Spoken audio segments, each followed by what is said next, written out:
This is the Dollemore Daily, and I'm Jesse Dollemore. IVF, or in vitro fertilization, is on the tips of everybody's tongue right now. It's a hot topic after the Alabama Supreme Court ruled that an IVF embryo, a cryogenically frozen grouping of cells, is a child. Actual child.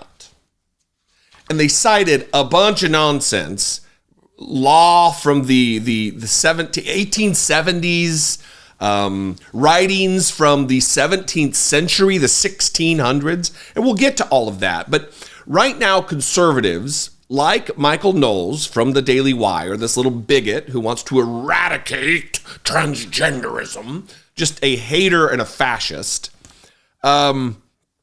they are people who have never spoken about IVF with any passion at all. It's not been a topic on the tips of their tongue at all. But now that the Alabama Supreme Court has given people permission to hold this position, this abhorrent position, he's running off at the mouth. We'll just prepare yourself. He's going to compare IVF to rape on the morality scale. It's a remarkable clip. And then we'll talk about what judgments and justifications were used to predicate the decision in Alabama. First, dumb shit, Michael Knowles. Someone wrote to me, said, Michael, I can't believe you said this because I can somewhat intellectually understand why IVF and surrogacy might be bad in theory, but I've got nieces who were conceived through IVF. And I'm glad that my nieces are alive, so go F yourself, Michael, because anything that would allow my nieces to be alive, I think is totally fine, you big jerk. You Bible-thumping, moralizing jerk. Okay, all right, hold on, calm down. I hear you. I'm sure your nieces are great. I'm sure your nieces are wonderful, I say. And your nieces have a right to life, and it's good that your nieces exist. The problem for IVF and surrogacy is that no ends, no matter how good, justify immoral means. No ends, no matter how good, justify actions that are intrinsically evil to achieve them. This is the same kind of logic that we would apply to, say, rape. A child who is conceived in rape, I know some. They have a right to life. It's very good that they exist. We like these people. Had your nieces, God forbid, been conceived in the case of rape, you would say, I love my nieces, and how dare you suggest they shouldn't exist? And how dare you say that? I'm not suggesting they shouldn't exist. I'm not suggesting they don't have a right to life. I'm not suggesting they're not good at all. But let's follow this idea to its logical conclusion. Does the fact that your niece's existence is good and they have a right to life, does that fact justify rape? Certainly not. Likewise, good ends can be wonderful and we can celebrate them, but they don't justify immoral means. That is disgusting. Comparing parents who have trouble having a child, conceiving a child, using technology and science to do so, he considers on par with conceiving a baby through assault of a woman sexually. This is the Christo fascism really shining through. It's a rhetorical argument, though, because he's presupposing, it is a presupposition that IVF is immoral, which is a strange position to take because this is all kind of predicated, it's based on God's will. If God didn't set you up naturally to be able to conceive children, then that's just your fate, and God was correct, and God doesn't make mistakes. Well, if you extrapolate this logic out, the same could be said of the cancer that I went through a couple years ago, late 2022, so not 2 years ago. That it was God's will, according to people like Michael Knowles, that I got cancer, and it was sinful for me to intervene with medicine that was developed through science because I'm slapping God in the face for his decision to allow me, I guess, to have cancer, to get cancer, to ultimately die from cancer. It's a nonsense argument that these idiots have to twist themselves into pretzels to even formulate and get on paper, or onto the airwaves, as it were. And it's all based on a white Christian nationalism worldview, without a doubt. And let me tell you why. First of all, Alabama Supreme Court Chief Justice Tom Parker is his name. He just recently, he's the guy I'm going to read some of his opinion.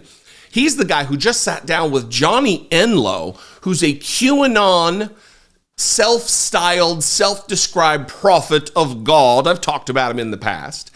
And he sat down an interview with this QAnon Christian nationalist psycho. In fact, I'll put a link in the description below to a video that Brittany Page did about this, going into detail that you don't want to miss. It's amazing, and it really outlines what's at stake here. But so that'll take that off my plate. I don't have to go through the whole rigmarole of him sharing space with conspiracy theorists and prophets, self-described.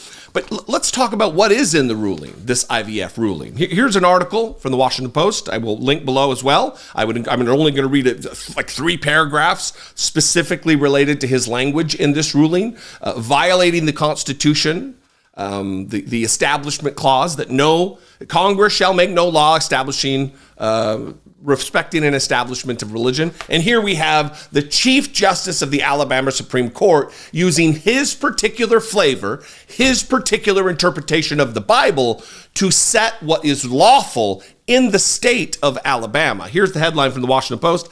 Alabama justice who quoted Bible in IVF case often invokes religion.